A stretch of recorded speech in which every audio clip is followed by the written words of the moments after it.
many of us grew up in is no longer relevant. And I'm here to talk about health and wealth and this theme of co-emergence, because this is more and more the aim of what I do, and my mission is to create this type of transformation in the people I serve, the people in my ecosystem, my clients, my family. And because what I know is it's all connected. How you do one thing is how you do all things. And showing up with the proper, I don't want to say proper, but with a mindset of abundance and possibility is where the intersection lives between health and wealth. I mean, right now I'm walking through the most beautiful section of path on the side of the mountain, and it's so abundant. When you're in your natural state, you are in the frequency of abundance. As a man or a woman standing on the earth under the sun, there's nothing but abundance from all directions. And I think part of the programming that requires unlearning is that money and nature have to be separate, or that nature and God have to be separate, or that money and God have to be separate. The truth is, you can have it all. You can have it all. You can have health and wealth. And in fact, it's I'd say a misuse of your attention if you're only striving for wealth but not health, because you can have millions and millions of dollars, but if you lose the function of your kidneys, or if your neglect of your health hits that critical point of turning into illness or sickness that limits your freedom or limits your time on this earth, then what on earth was building the wealth even for? So I'm inside of a path of building both health and wealth together. And because I coach men and I work with men as a mentor, coach, and consultant through lifestyle design that creates the outcomes of having it all. And in order to have it all, sometimes you need to give it all. You need to give it your all. You need to get all in, committed. But also, you can't just build wealth and neglect your health, or you can't just build relational capital and be a people pleaser, in your marriage, without showing up and doing your purpose. And I mean, I wrote a book. If you're new to my ecosystem, I wrote a book called Alive on Purpose for Men. It's a bestseller in men's health and spirituality, because what I know is that when men choose to put their purpose first and surrender to God's design for their life, that's when they become bulletproof inside of their business. They become servants of the greater good, of making that impact. And then it becomes more about mission. It becomes more about mission and leadership and optimization and having a voice, being the hope rather than having hope. There's a big difference between having hope and being hope. When you have hope, you've been sold something. You've been sold on a process or an outcome, because hope is used in marketing a lot, and persuasion. Hope is used to get people to buy things like, hey, buy this because there's hope in it, whatever it is, whether it's a religion or it's a product or it's an identity. But rather than having hope, the truth is, I'd rather see you be the hope. And that means you are at cause, because there's only two ways to be inside of my game, which it has to do with empowerment, emergence, and possibility. You can either be at effect or be at cause. And when you're at effect, when you're identifying at being at effect, it's when you only see everything as like the world coming at you, your circumstances coming at you, the things that you are challenged with become a blame game of like, well, that's happening because of so and so, or that's happening because of them, or because of this situation, or because of the economy, or because of who's the president, or because of my spouse, and that is a victim mentality. That's a victim consciousness. That's always looking to lay blame and shift blame.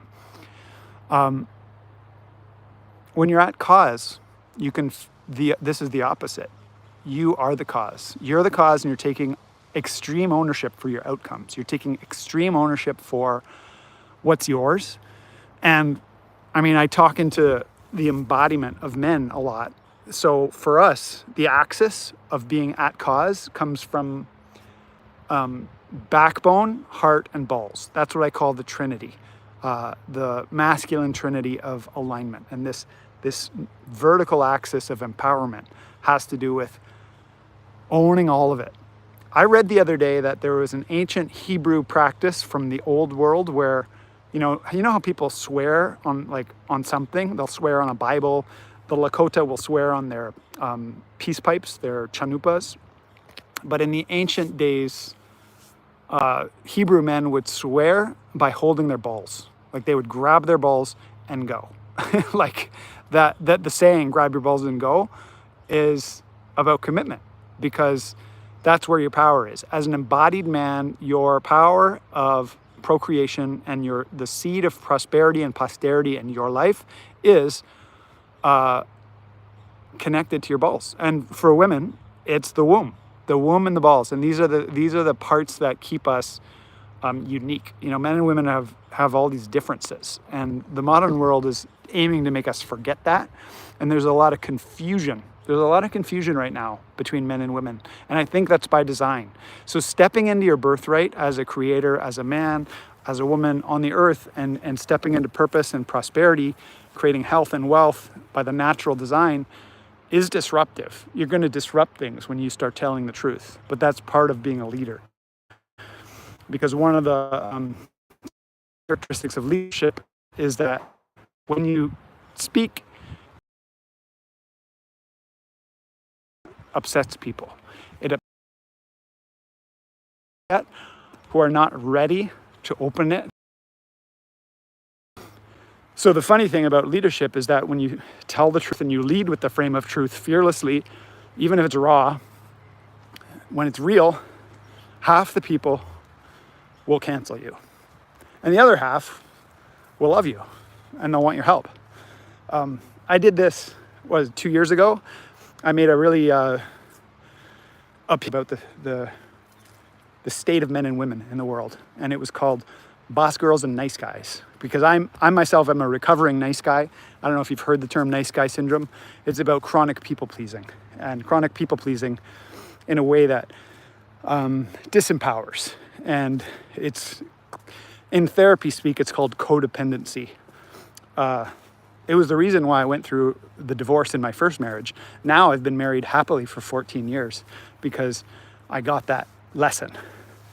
But I made this Facebook post just saying it how it was and telling the truth. It was called Boss Girls and Nice Guys, about this inversion that's happening in the world with this boss babe archetype and this kind of passive man archetype of men not willing to lead, not wanting to get canceled, not wanting to stand up and face the heat of leadership.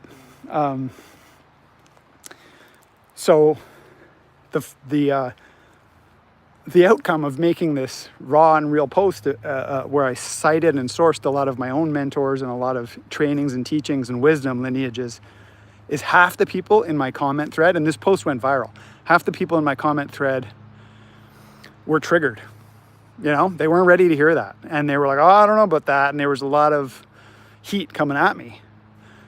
But the other half were like, oh my God, Gabriel, you just said exactly what is my problem in my relationship and what I need help with. And they were like, literally, some of them were literally asking me for help. So that's the funny and magnetic nature of truth, is when you become a servant of truth and you just keep telling the truth, the people who want more of it will flock to you. They'll be like, hey, let's get where you're going, because this emergent thing that you're committed to is what I want more of. I need this. The truth liberates. It's the lies that limit. As soon as I sign a new coaching client, and I work exclusively with men, the very first thing that he gets to do with me is revision his vision and get all my support to clarify his vision, because without a vision, the people perish. His vision, his God-given purpose and vision, it's in him. It just requires somebody to draw it out of him. And all of us need to revision that from time to time. The second thing that I do with him is I get him to do what the Navy SEALs would call a rock ruck. And a rock ruck is when you take a backpack, you go out into nature just like I am here, and you go for a hike with 7 rocks in your backpack. And you bring your journal and you bring a pen. And with those 7 rocks, you write down, you stack those 7 rocks once you find your power spot in nature. And then you do some journaling.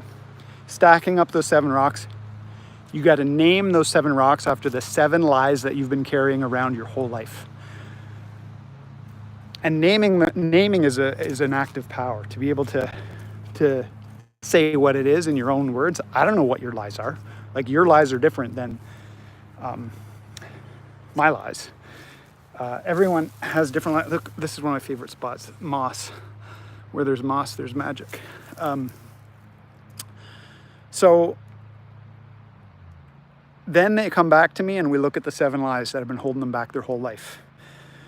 And through unpacking those lies, they get a chance to make a different decision, because coaching is all about decision making. Decision making about who you are, decision making about what you want, decision making about what you are. And when it comes to identity and unlocking next levels of identity, this gamified process of going up a level is identity is often made of 2 things. One is your commitments, like what are you ultimately committed to? What stories and identities and truths are you here to do? What outcomes and results are you going to get? And the other is your standards. Your standards are like, how much success and fulfillment and joy are you willing to allow into your life? You know, how are you going to raise your standards in terms of money, in terms of health and living in vitality, in terms of relationship success and love and fulfillment, you know, like with a marriage on fire, and in terms of being the dad, being the leader of your family, the spiritual leader of your family, and the one who gets results in your career. You know, in your workplace, there's some lever that you probably can't see yet, but if you're stuck, you need to find those levers, because levers are leadership. Was it Archimedes who said, "Give me a lever long enough and I will move the world"? Leadership is all about levers, and the problems in life are often puzzles. I look at the problems as puzzles that need to be solved through playing with them. For one thing, it's a playful spirit that solves and innovates, and that is a leadership lever. Being willing to play with problems and not be so burdened or like desperate about solving them, but bringing a spirit of joyfulness to it. Yeah, that's about all I got right now, because I keep getting the message that it feels like lunchtime, and I'm getting dinged with messages of like time to come in for lunch, and I'm just on a little nature break from doing my own thing. So thanks again for tuning in. Thanks for being part of my ecosystem. Sending big love to you. Bye for now.